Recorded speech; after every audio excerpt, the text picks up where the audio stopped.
The 7th day is over. You have now 3 more days left to work. But to work seriously, you have only 2 more days left. Because 10th day, after the sitting from 8 to 9, you will learn a new technique of meditation, and after that, the vow of silence is over. Noble silence, no more noble silence, it will be noble chattering then. Chattering is chattering, noble or not noble. Chattering and serious meditation cannot coexist. They can't go together. So you won't be able to meditate seriously on the 10th day. And yet it is a very important day. Very important day because for 9 days, very deep operation, very deep surgical operation of the mind. On the 10th day, this deep wound will require some balm. And the technique that you will learn on that day will be a very soothing balm on the wound. And moreover, coming out of a very deep operation, coming out of silence for 9 days, suddenly one comes to the outside world, comes in contact.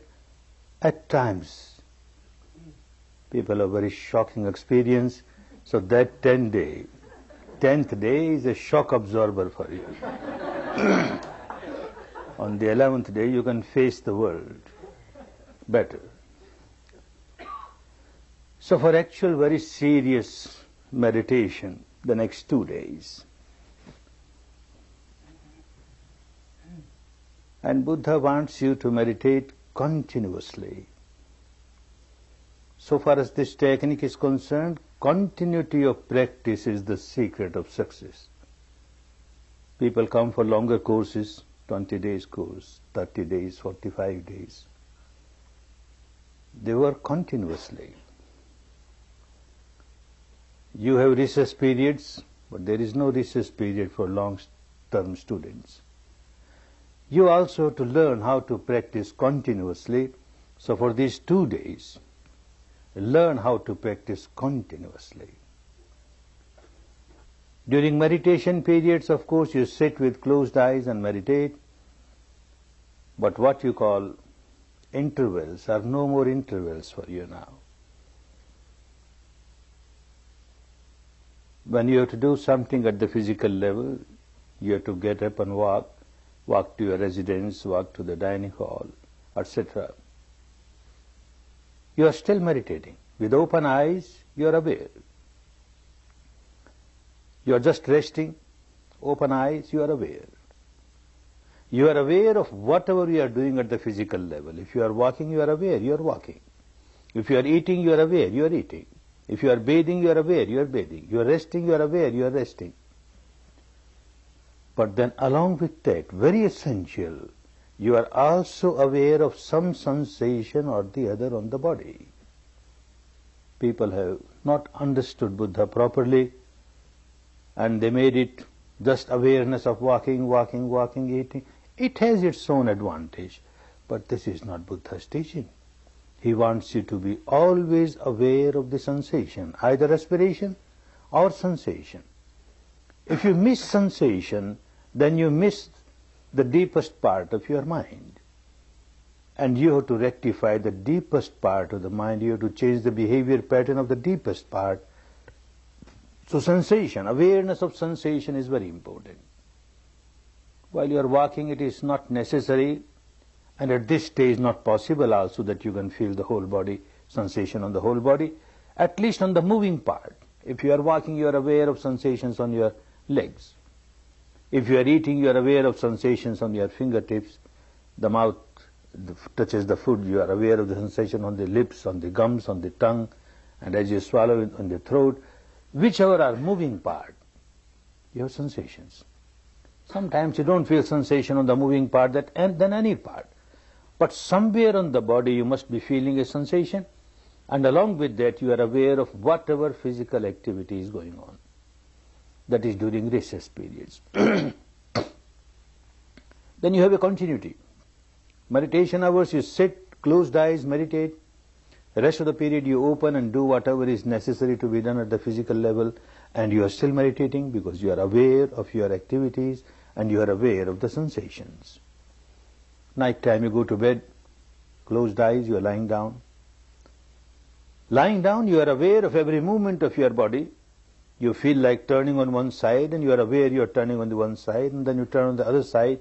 You are aware of everything that is happening at the physical level. Along with that you are aware of sensations. Not necessary, again, to move from head to feet in order or feet to head in order. You are lying down. Any sensation arises anywhere, you are aware. So some sensation or the other, anywhere on the body. And as you are aware of sensation, you get sleep, deep sleep, very good. Night is for deep sleep. Next day morning as you awaken, you feel sensations. Again you start with the sensations.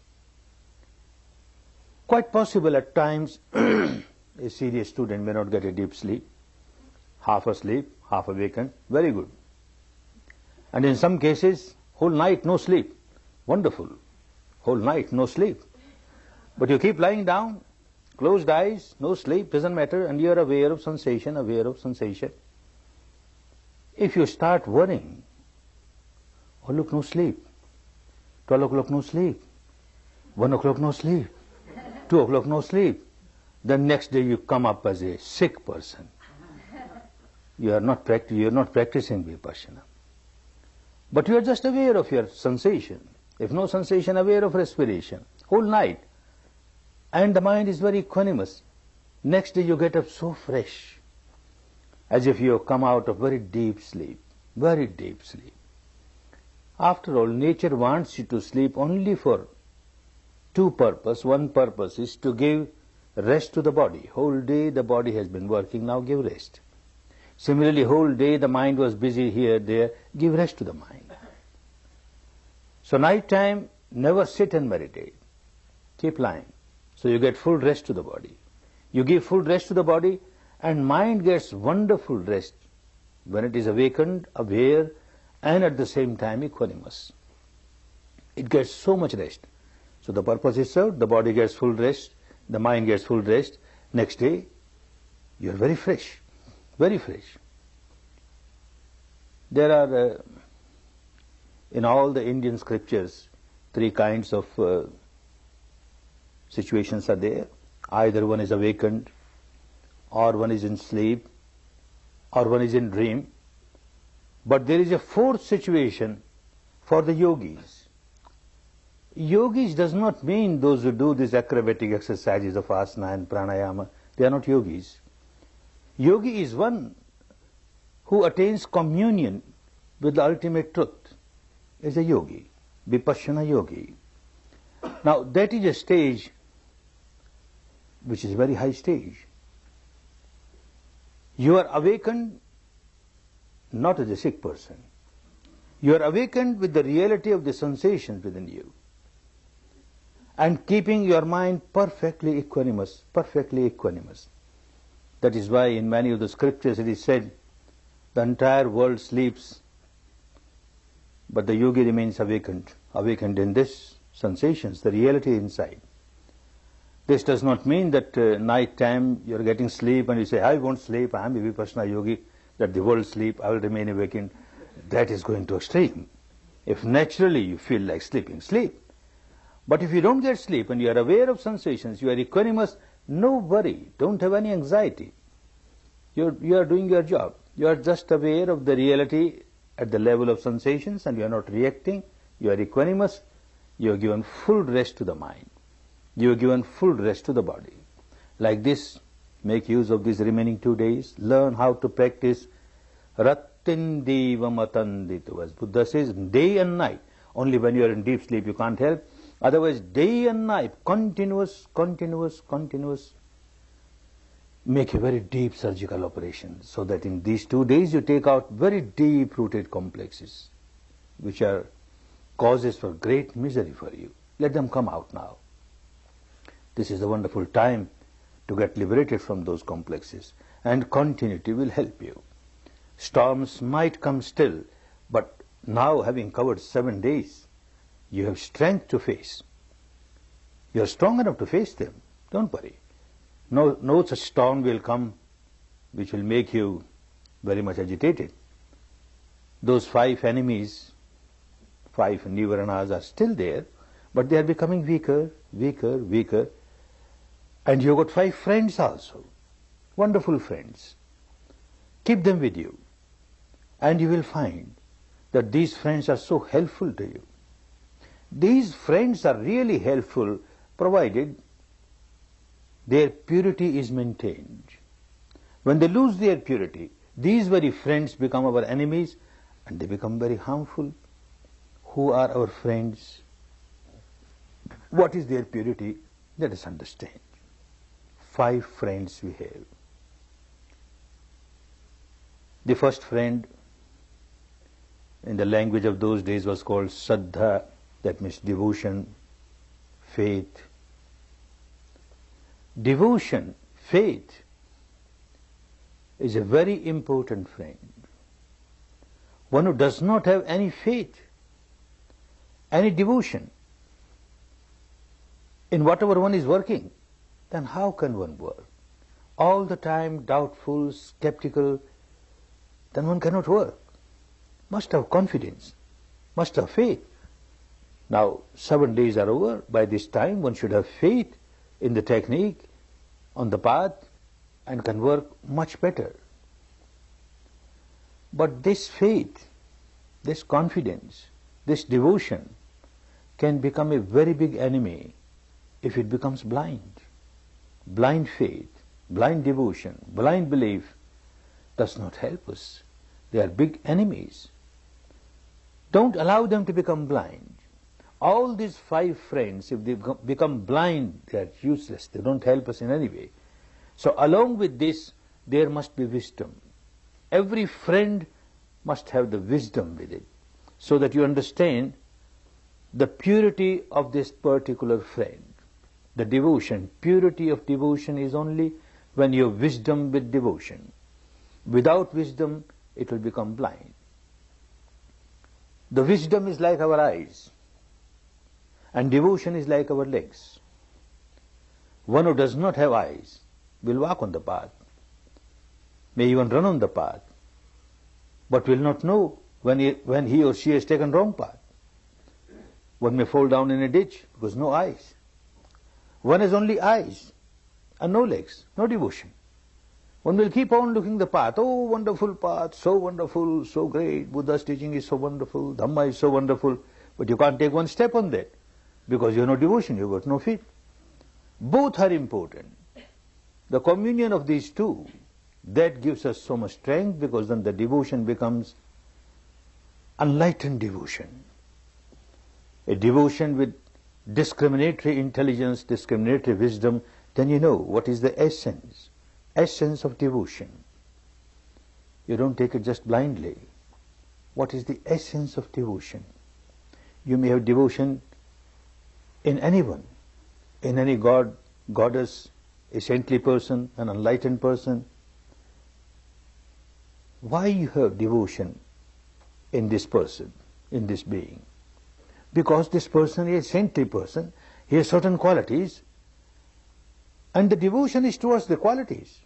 You get inspiration seeing those qualities, and then you get an inspiration to develop those very qualities in you. Then the devotion is very helpful, very purposeful. Otherwise it doesn't help. If you just make devotion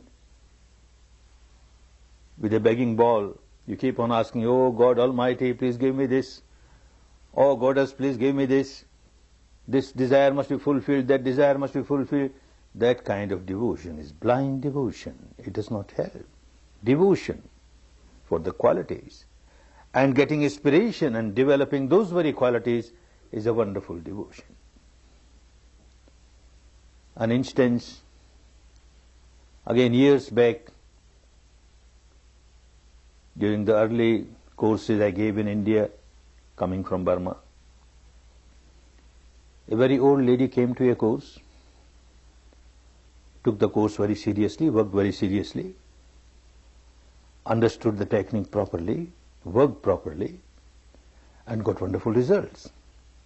Going back home for 1 year, she continued to practice morning and evening, continued to apply this technique in daily life, and again she got much more benefits. After 1 year she came again to get established more and more in the technique in Dhamma. But she had an interview with me and then told me that she has got one fear in her mind. What fear? She says she comes from the bhakti cult, the cult of devotion. And this is Gyan Marg. Gyan Marg means the path of wisdom. Although this will take to the final goal, I understand. But I fear I don't want to get out of my bhakti cult, my devotion. That must remain. And I fear by this technique, I will miss my bhakti, my devotion. And I tell her, oh no, don't worry. Your bhakti, your devotion will become stronger. Oh no, sir. With this kind of technique, there is no place for bhakti, no place for devotion. And she won't understand. I told her, all right, do you really have faith in your God or your goddess? Do you really have confidence? Do you really have devotion? She said, what, sir? Traditionally, we are in this cult of bhakti. We have got so much of devotion, so much of faith, so much of confidence in this God or that goddess. Then I questioned her, do you make promissory offerings? Back in India, it's very common, promissory offering. What is a promissory offering? Say somebody is sick in the family. The head of the family, the mother or father, will go to the temple, bow down to that god or goddess, and then say, please cure my son or daughter, whoever. And when she or he is cured, I will offer you sweets, 5 rupees worth of sweets. Do you make such promissory offerings? Oh, certainly, this is very common. Then you don't have faith in your God. You don't have faith in your goddess. First you must cure your son or daughter. Then only you offer 5 rupees. You don't have even 5 rupees worth of faith in your God or goddess. You won't offer this 5 rupees worth of sweet earlier. First you must cure my son or daughter. A commercial bhakti, commercial devotion. You give first, and then you take. Give and take. This is no devotion. Blind devotion doesn't help. And this is what happens in the name of devotion. You always expect something. This God should do something for me. That goddess should do something for me. This enlightened person must do something for me. This saintly person may do something for me. Always expecting something is no purity of the bhakti. Someone says that he is a great bhakta, great devotee of Rama. Wonderful. To be a devotee of Rama. A person of so much good qualities. You remember those qualities and try to imbibe those qualities in your life. It's a wonderful bhakti.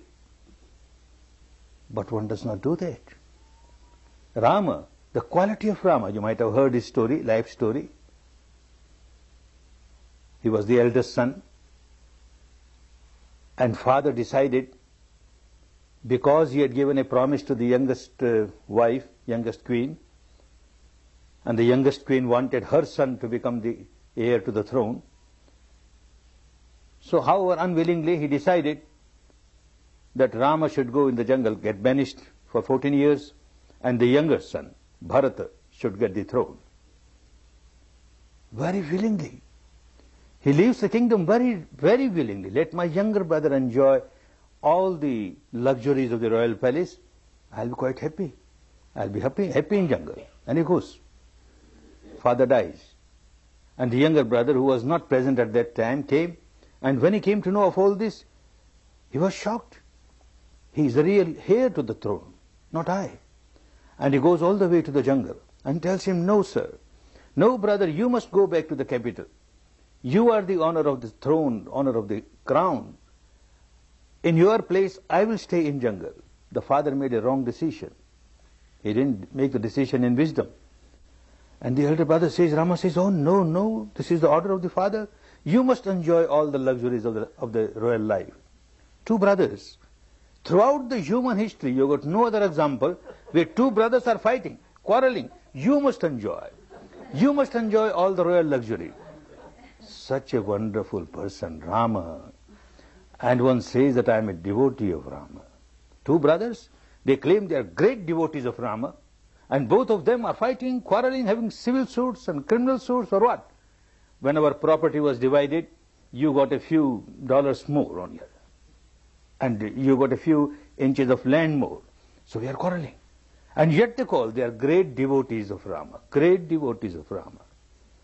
Poor Rama, if he is somewhere above the clouds, he will be shedding tears. What kind of devotees I have? They don't want to take any inspiration from the qualities that I have. They don't want to live a life that I lived, and yet they call themselves devotees, my devotees. Madness, such kind of devotion does not help, does not help. And then Rama, he is taken as God Almighty, incarnation of God Almighty. See what we have made of poor God Almighty. We have devalued him. What a great devaluation. Somebody writes the name of Rama on the forehead, Rama on his arms, Rama on his chest, and wears the upper cloth printed Rama, Rama, Rama, Rama, so that the Rama should know that I am such a great devotee of Rama. As if Rama is very fond to hear his name, every now and then his name. People should keep on reciting his name. If he is the creator of the world, he should have created people only reciting Rama, Rama, nothing else, because he is so fond of these words. If he is really fond of only his name, then what an ego-centered person he is. What a self-centered person. It is said that God created human beings in his own image. But I feel otherwise. Human beings created God in their own image, according to their own liking. We want such a God. And we keep on reciting his name, he gets puffed up. Then whatever we do, right or wrong, we will get all the benefits, and he will give us this benefit or that benefit. This kind of God we create. Our own imagination, our own creation. For example, if there is a Goenka, mad Goenka, who is very fond of his name, every day people should talk about Goenka, Goenka, Goenka. On the radio, Goenka, Goenka. On the TV, Goenka, Goenka. On the newspaper, Goenka, Goenka. And people build temples of Goenka and establish statues of Goenka and then start dancing Harik Goenka, Harik Goenka. And this Goenka gets puffed up. Wonderful. Such a mad Goenka. When he creates an imaginary God, he will create a God of that type, who will get puffed up by hearing his name. What we have done, poor God, if he exists, poor God, we have so much devalued him. This is what happens when the devotion becomes blind devotion. You forget to get inspiration from the qualities, and you forget to inspire with this inspiration to develop those qualities in you, then devotion is harmful. Someone says, I am a great devotee of Jesus Christ. Oh, wonderful, such a saintly person. A prince among the saints, so saintly. Whether someone is really saintly or not, the yardstick is, at the time of death, what kind of mind this person is carrying, and what kind of mind he was carrying. He was tortured to death, crucified. Being tortured, he has not a trace of anger or aversion or hatred towards those people who are torturing him. Only love, only compassion. They don't know what they are doing. Ignorant people. May they not be punished for their bad deeds. They are so ignorant. Only love, only compassion. A real saintly person. If someone says that I am a devotee of Jesus Christ and does not develop even little bit of love and compassion and goodwill for others, then this devotion is blind devotion. Someone comes to me and says that I am a devotee of Jesus Christ because I accept that he was Son of the God. So what? He was son of the God. As if he wants a testimonial from you. And then he will be very happy. Well, look, these people, they give me, so many people give me testimonial, I am son of the God. And what sort of Christ is Christ? We are mad, what we are doing? Is there any doubt that he was son of the God? He was son of the God. After all, what is God? Truth is God. Love is God. Compassion is God. Purity is God. And here is a product of truth, of love, of compassion, of goodwill, of purity. He is a product of that. He is son of God. Those qualities are important. And if we try to develop those very qualities in us, then yes, we are good devotees of Jesus Christ. Otherwise, no, it becomes a blind faith, blind devotion. Does not work, does not work. Someone says, I am a devotee of Buddha. Ah, wonderful, to be a devotee of Buddha, have devotion towards Buddha, fully enlightened person, liberated person. But again, if the devotion becomes blind devotion, then early morning somebody with folded hands will say, Buddhang Saranam Gacchami, I take refuge in Buddha, I take refuge in Buddha, I take refuge in Buddha. 3 times I have taken refuge in Buddha. Now I am free for the whole day to do whatever I like. I get open general license for doing anything. After all, why I took refuge in Buddha? So that he can liberate me in spite of all my bad deeds. He should liberate me. Otherwise, why I take refuge in Buddha? Madness. Not understood. What does he mean? What does he mean when he asks people to take refuge in Buddha? Quality, enlightenment. Take refuge in enlightenment. And take refuge in enlightenment means develop enlightenment in you. Your own enlightenment is going to give you refuge. No one else will give you protection. No one else. You have to take refuge in your enlightenment, develop that quality. And then yes, there is a purpose in saying that I take refuge in Buddha. Otherwise it becomes a blind devotion. Blind devotion. He is not interested to establish a sect. He doesn't want more and more people to say, I take refuge in Buddha and have a bigger sect. Nothing doing. He is interested, full of compassion, to see people that they come out of their misery. They belong to this sect or that sect, makes no difference. People of this community or that community makes no difference. Of this country or that country makes no difference. This gender or that gender makes no difference. Suffering is there.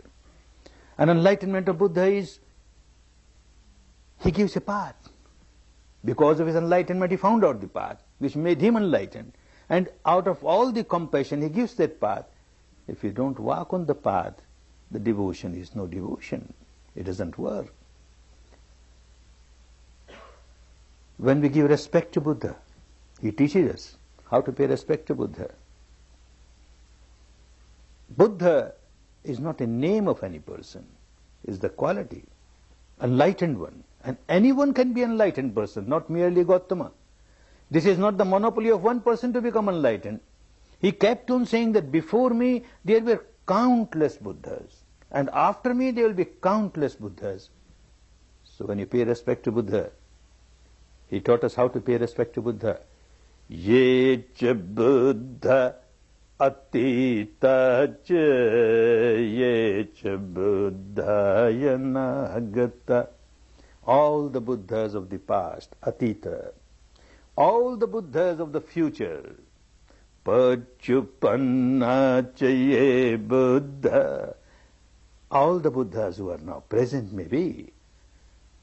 Aham Vandami Sabada.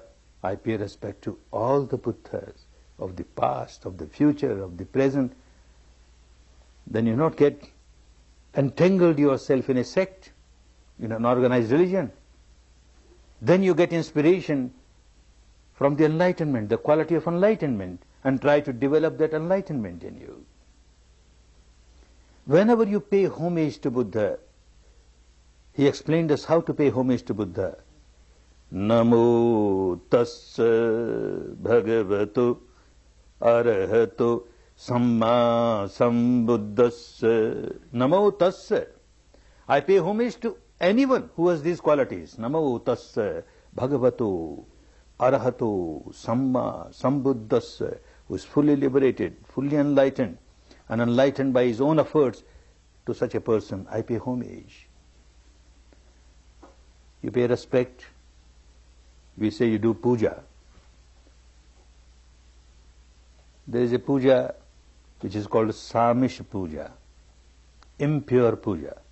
You have an image of Buddha and you offer incense and flowers and sweets and bow down and you say, I am doing puja of Buddha. No. Niramisha puja. And what is Niramish puja? Pure puja. And he says, Dhammanu dhamma patipattiya buddhang pujemi. I do the puja of Buddha, that means I pay respect to Buddha by walking on the path of Dhamma. From the grossest to the subtlest. You start with Sila, the grossest part of Dhamma. Then you proceed to Samadhi, subtler than that. You proceed to Panya, subtler than that. And you transcend that also and experience Nibbana, the subtlest ultimate reality. This is how you pay respect to Buddha. Dhammanu dhamma patipattiya buddhang pujemi. The teaching, the Dhamma must be very well understood. The having respect for somebody, having devotion towards somebody, should not make it, one should not make it a blind devotion, otherwise it does not work. Similarly, having respect for Buddha, one must keep on remembering the quality of Buddha. What are the qualities of Buddha? And these are the qualities of Buddha. Itipiso bhagava arahang samma sambuddho vidya charana sampanno sugato lokavidu anuttaro purisa dhamma sarathi sattha deva manussanang buddho bhagavati. Itipiso bhagava. He is a Bhagavan. What Bhagavan?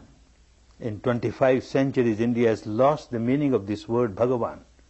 Now there are Bhagavans like monsoon frogs here and there, everywhere Bhagavan. Everybody claims, I am a Bhagavan. What Bhagavan? 25 centuries back, what was Bhagavan? Bhagga raguti Bhagava, Bhagga dosoti Bhagava, Bhagga mohoti Bhagava. One who has destroyed all the raga, craving, all the aversion, dosha, and all the ignorance, illusion, delusion, moha, lives in the glory of liberation, is a Bhagava. So unless all these impurities are eradicated, to call oneself Bhagava is wrong. And Buddha is a Bhagava, a Bhagavan. You get inspiration to develop those qualities little by little. You are coming out of raga, you are coming out of dosha, you are coming out of moha, craving, aversion, ignorance. Then you are really paying respect to Buddha. You have got devotion towards Buddha. Arahang. Again, old language of India. Ari means enemies. Hang, one was killed all the enemies. Oh, an apostle of non-violence, how can he kill anybody? And yet he has killed all his enemies. And who are our enemies? No outsider being is our enemy. Our own impurities are our enemies. One who has killed all the impurities, not a trace of defilement in the mind, has become an arahant, has killed all the enemy. Samma sambuddho, he has become fully enlightened by his own efforts. Everyone has to become fully enlightened by one's own efforts. One does not make effort and expect some supernatural power, some invisible power to make you enlightened, has not understood what Buddha is. Samma sambuddho. Each has to work out one's own salvation, get one's own enlightenment by one's own efforts. Itipiso bhagava arahang samma sambuddho vidya charana sampanno. One is perfect in vidya and perfect in acharan. That means in practice as well as the theory. One understands dharma at the highest level, vidya, the wisdom, and then applies it in the life. This is the quality of Buddha. Yatha vadi, tatha kari, yatha kari, tatha vadi. Whatever he speaks, he practices in life. Whatever he practices, that much only he speaks, nothing more than that. And that is why he is called tatha gata, one who has walked on the path of personal experience of the truth, has reached the ultimate goal of ultimate truth. If we say that we are devotees of Buddha, we have to follow that, step by step, with the truth, vidya charana sampanno, sugato. Every step taken by this person is the right step. At the physical level or vocal level or mental level, he can't do anything that will harm others. We also try to develop that quality in us. Every step of ours, every action of ours should go for the good of others, not to harm others. Lokavidu. When he has realized the truth of the entire universe within the framework of the body, we also start taking steps to experience the truth of the entire universe within the framework of the body. Whole life one who keeps on serving people, so much of compassion. He becomes enlightened at the age of 35 and passes away at the age of 80. 45 years, day and night, serving people, suffering all around. People are so miserable. He finds out a wonderful technique, a wonderful path, and out of compassion he keeps on serving, day and night. Hardly 2 to 3 hours he will sleep, and that also just lying down with the awareness and with wisdom. Rest of the time serving. Whole life kept on serving people. Now it is 80th year. And 3 months before he passes away, he announces that after 3 months, I will leave this body. Where I should live? At that time he was in the eastern part of India somewhere. And he decides to go to Kushinagar, a big city in the middle of the northern part of India. And he has reached there. Now this full moon night, at the end of this full moon night, he will breathe his last. He is lying under a tree. His attendant Ananda is there to serve him. And suddenly a thought comes in the mind of Ananda. Tomorrow morning, as the day breaks, he will be no more. And he has got thousands of people in this city who are his devotees. When they will come to know that he came so close to our city, this mad fellow Ananda didn't inform us, otherwise at least we would have seen him, paid respect while he was alive. So it is my duty, I must inform. He went to the city, just informed 1 or 2, and then the word spread like a wildfire everywhere. People started coming in large number. Tomorrow morning, he will not be there. So we must pay respect while he is alive. Large number of people coming.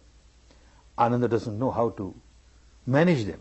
He requests them, please come in a queue. So that more and more people pay respect and go. First part of the night over, middle part of the night over. Now the last part of the night is getting over. In a few minutes, he will breathe his last. Still there is such a big gathering. Somebody at the head of the queue, he doesn't move. He says, no, you want me just to go and pay respect to him? That body, what I will gain? I want to go to him to learn this wonderful technique from him. I know he's fully enlightened, he knows the technique. I don't know what you people will teach after he passes away. You may teach properly or not teach properly. While he's alive, I want to learn the technique. Ananda says, well, look, in a few minutes he's going to breathe his last. This is not the time to teach you Dhamma. And he says, no, it's all right if you don't want to pay respect. Leave the space for others. Let them come. And he neither moves nor goes himself. And these words reaches the ears of Buddha. Somebody has come to the Ganges to take a handful of water to quench the thirst. And people tell him, no, you can't quench your thirst, you can't take water, just pay respect to Ganges and go away. Ganges starts overflowing. The Ganges of compassion starts overflowing. Ananda, allow him to come. He needs Dhamma. He's a proper person to be given Dhamma. He needs it. Send him. I will teach Dhamma. While breathing his last, he teaches Dhamma. At least one person should get. Not a single moment should go waste. Just serving people, without caring anything about his own discomfort, helping people. If we develop even little bit of such compassion, such love, such goodwill, such selfless service, then there is a meaning in saying that we are devotees of Buddha.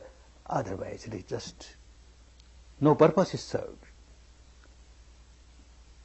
Someone says that I take refuge in Dhamma. I have got great devotion towards Dhamma, the teaching of Buddha. What Dhamma? Unless one understands what Dhamma and simply says I take refuge in Dhamma, doesn't work. Take refuge in Dhamma You live the life of Dhamma. You develop Dhamma in you. You develop Sila, Samadhi, Panya in you. Then there is purpose of your saying that I take refuge in Dhamma. Otherwise it is purposeless. It is senseless. And what Dhamma is? Dhamma is not a sect. Dhamma is not an organized religion. Dhamma is universal law, law of nature.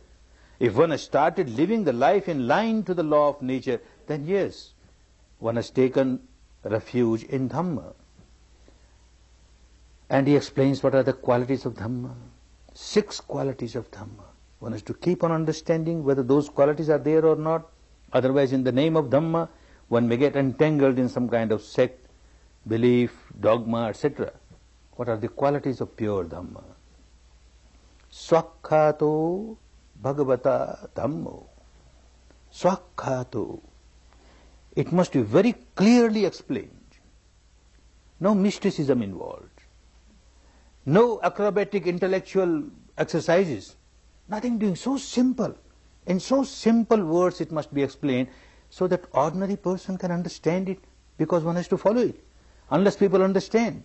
This is not the game of philosophers or scholars. This is something which people should understand and follow. That is why the first quality of Dhamma, Swakhato, Swakhato. Sanditthiko.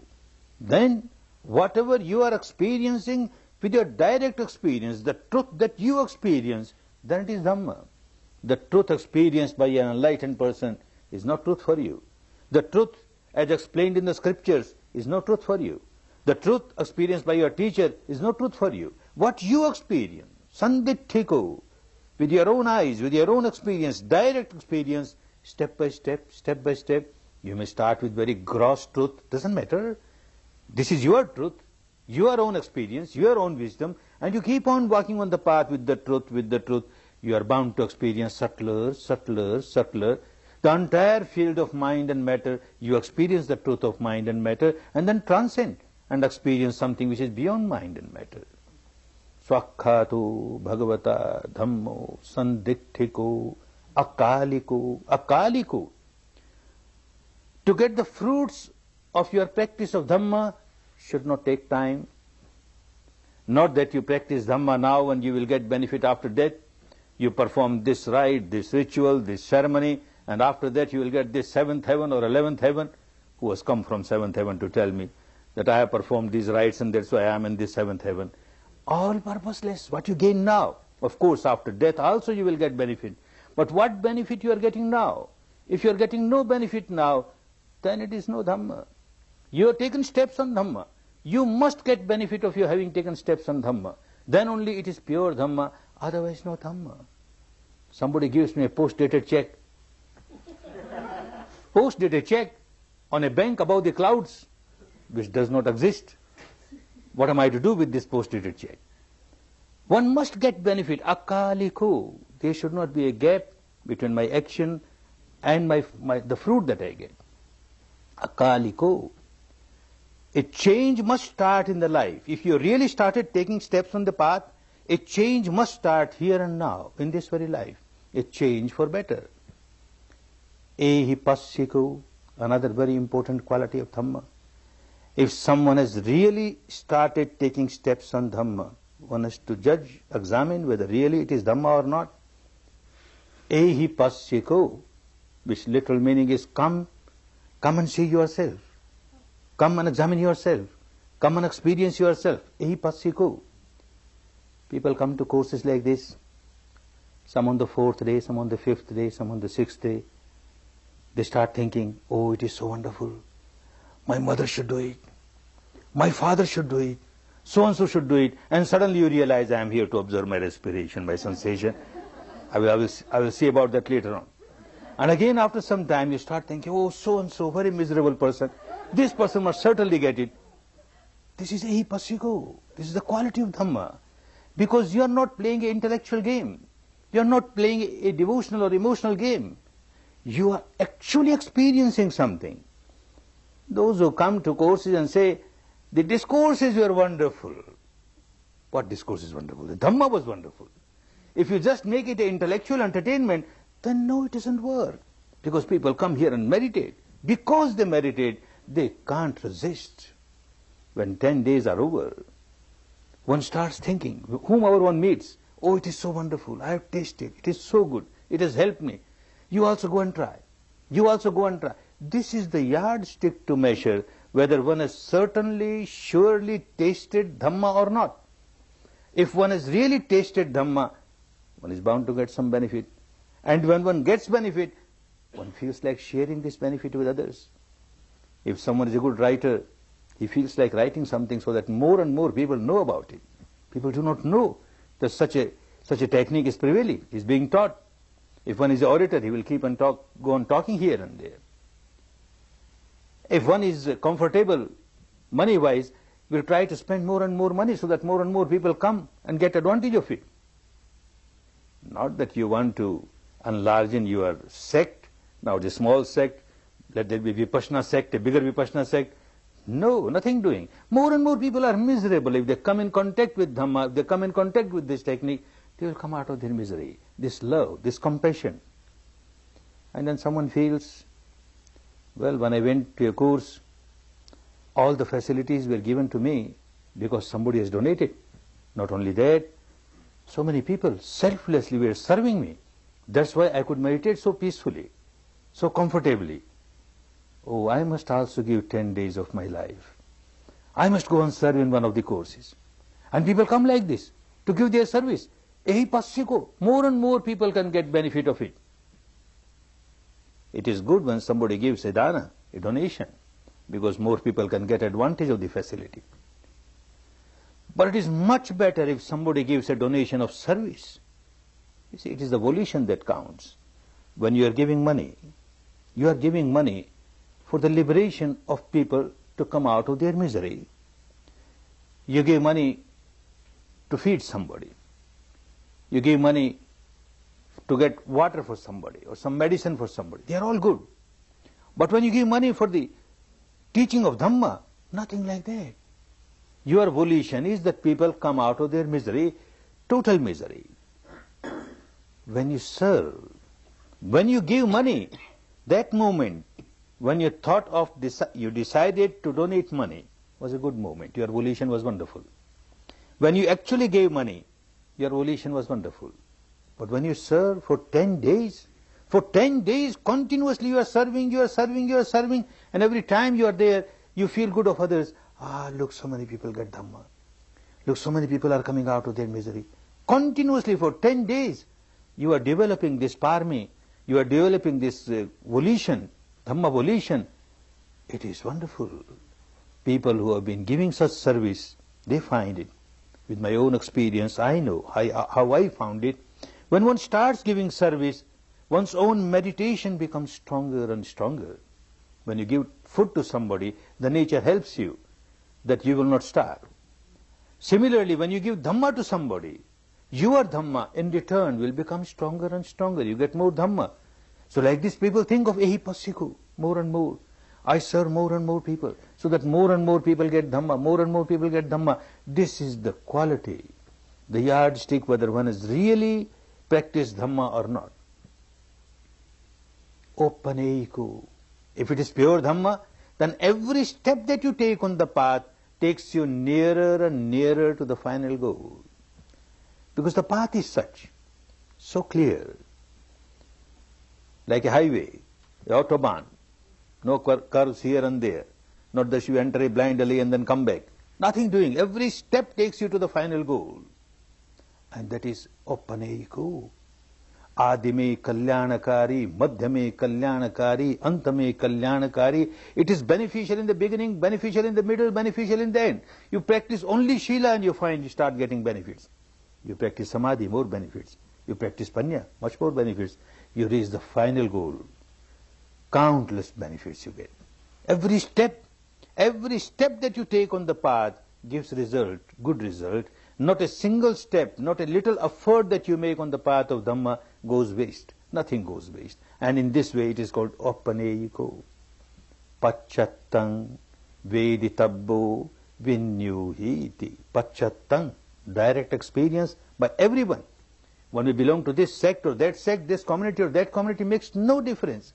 Dhamma is for all. Everyone can get benefit of Dhamma by practicing oneself. It is not that first you get converted in this particular organized religion, then this particular organized religion will start helping you. Nothing doing. Then there is something wrong. Anybody, one may keep on calling oneself a Hindu, a Christian, a Jew, a Muslim, a Buddhist, makes no difference. Human being is human being. Out of ignorance, one keeps on generating craving, aversion, ignorance, and because of that one remains so very much agitated, so very much miserable. The path is there to take out the misery by taking out the impurities of the mind. So anyone can practice and will get the same result. Pacchattam veditabbu. It must be direct experience. If you play intellectual game, it doesn't work. The same teaching was there. The entire spectrum of the spirituality of India before Buddha, at the time of Buddha, and after Buddha remains the same. Come out of craving, come out of aversion, come out of illusion, delusion.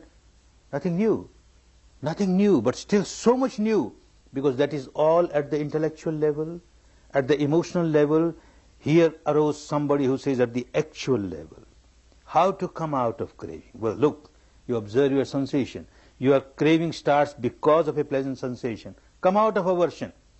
Look at your sensation. Observe it. Whenever there is an unpleasant sensation, then only you start aversion. Really? At the practical level somebody is teaching, and this is Pacchattam veditabbu. At the level of Vedana, one has to understand the reality and come out of the misery. Vinyuhi. Any wise person can do this, can practice this. It is applicable to one and all. These are the qualities of Dhamma. Understanding these qualities, if one starts walking on the path, the benefit is bound to be there. Similarly, one says, I take refuge in Sangha. Not in any person, the quality of the person. Anybody who is walking on the right path, Supatipanno Bhagavato Savaka Sangho, Ujupatipanno Bhagavato Savaka Sangho, Nyayapatipanno Bhagavato Savaka Sangho, Samichipatipanno Bhagavato Savaka Sangho. Anyone who is walking on the right path, the correct path, the path of truth, the path of wisdom, and walking on the path, one has reached the stage where one has become a saintly person. 4 stages of liberation. Out of them, at least first stage one has reached. And then only one is called a real Sangha. Such a person, by seeing such a saintly person, one gets inspiration. And with this inspiration, one starts walking on the path. This is taking refuge in Sangha. The devotion is good devotion with the wisdom when one starts applying Dhamma in life. One starts developing the qualities in life. This is Saddha, the first important friend of ours. Second important friend, in the language of those days, it was called Virya. Virya means effort. Again, proper effort. If you don't know how to make effort, you make effort in the wrong way, and yet you don't get the result. Proper effort. What you have to do? There is a story back in our country, in India. In the city of Varanasi, a very ancient holy city of northern India, 4 friends, one moonlit night they decided we better have boating for the whole night. And they took a boat. And Varanasi is Varanasi. It is a city of hashish, bhang, lot of smoking of bhang and drinking of bhang. And they had all that. And then in that boat they started rowing the whole night, perspiring, daybreak. And they saw their boat has not moved even an inch. It is where it was. What's wrong? And then someone found out. The rope by which the boat was tied to the tree at the bank, nobody untied this rope. This rope of ignorance is there. And you keep on rowing, perspiring. What you will get? You must know how to work. And then you work properly, with wisdom, understanding what the path is, understanding what the technique is. Yes, you will reach the final goal. Otherwise, all your efforts will go waste. Virya. And third important friend is Sati, awareness. Now, Sati has got 2 meanings, this word. One meaning of the word Sati, Smriti, is memory. People take that meaning sometimes. Memory, and you start remembering. Memory of the past is not the technique of liberation. Sati, the another meaning of sati is awareness, and awareness is always of the present moment. You can't be aware of the past. You can have memory of that. You can't be aware of the future. You can just be thinking of that. But you can't be aware of it. Awareness should always be and can always be for the present moment, from moment to moment. Whatever you experience, you are aware of it. Whatever you experience, you are aware of it.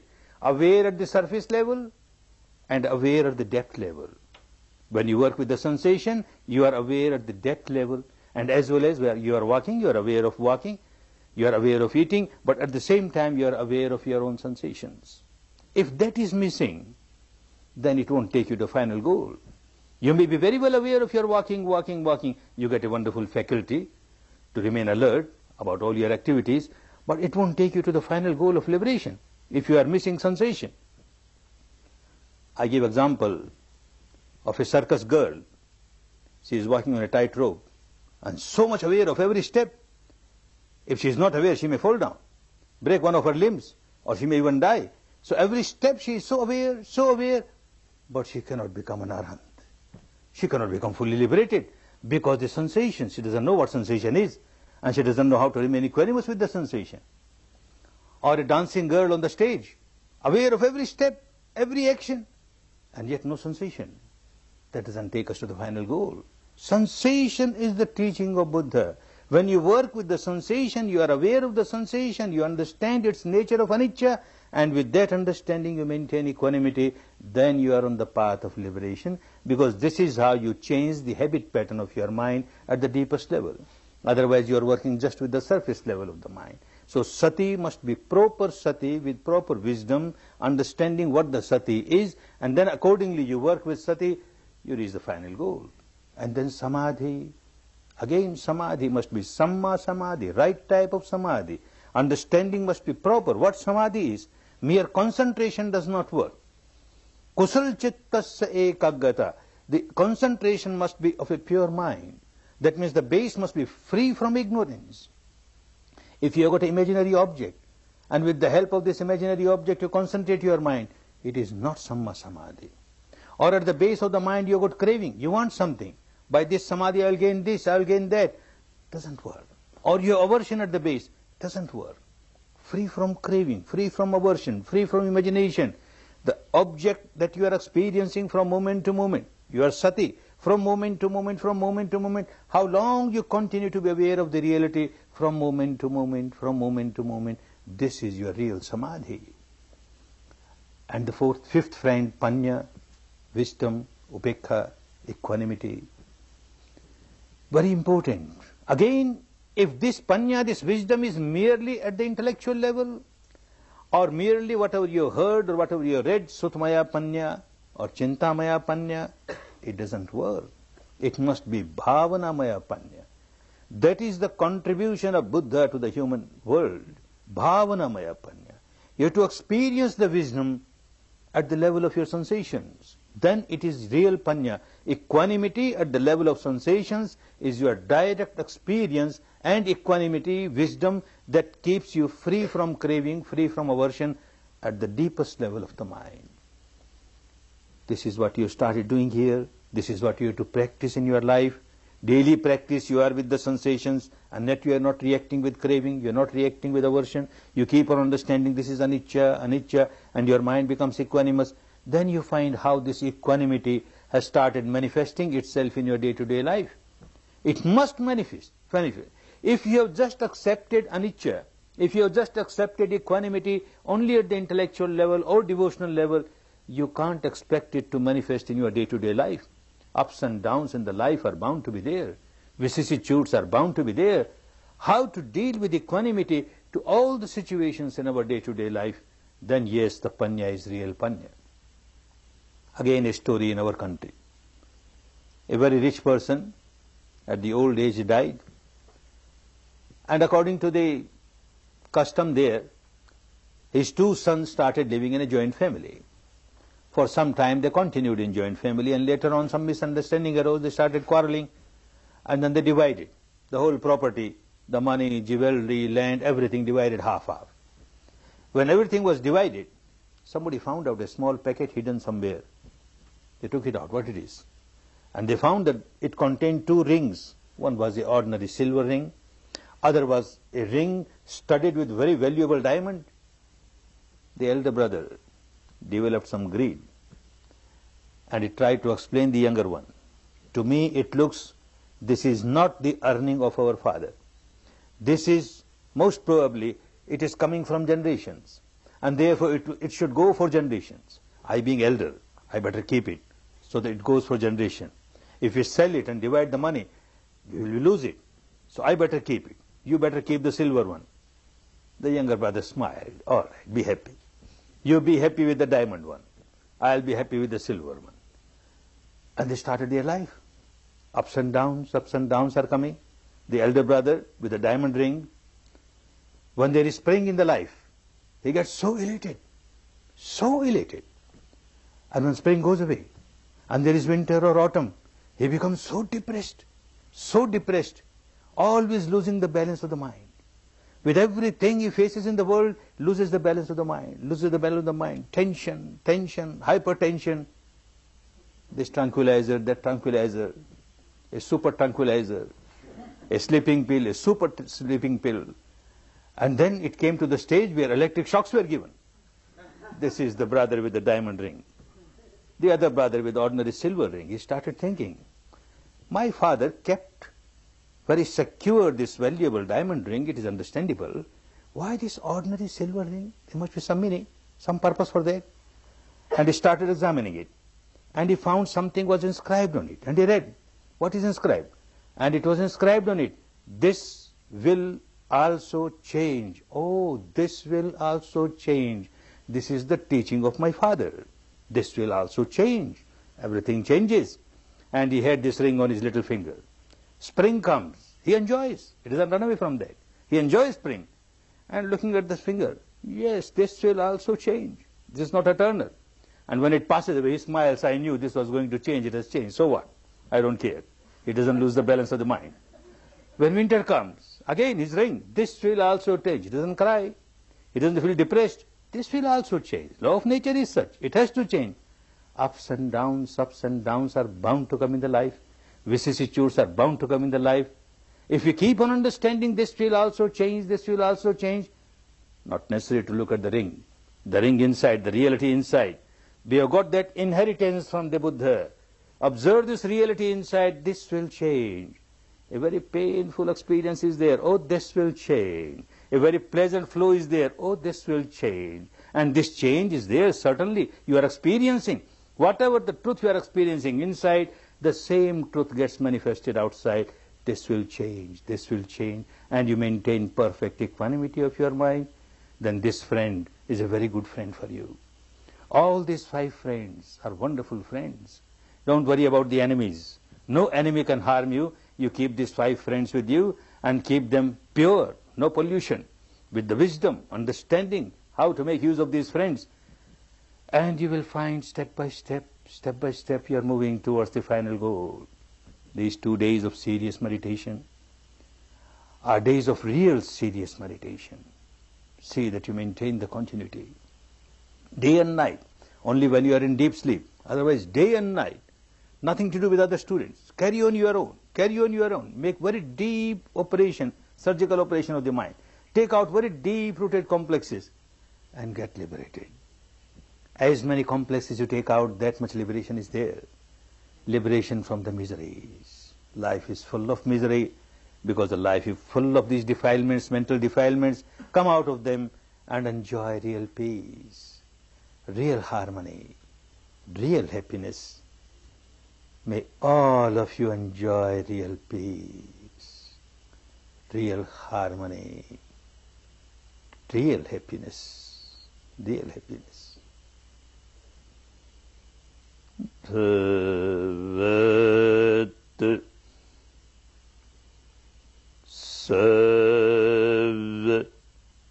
Mangalam Bhavat Sav Mangalam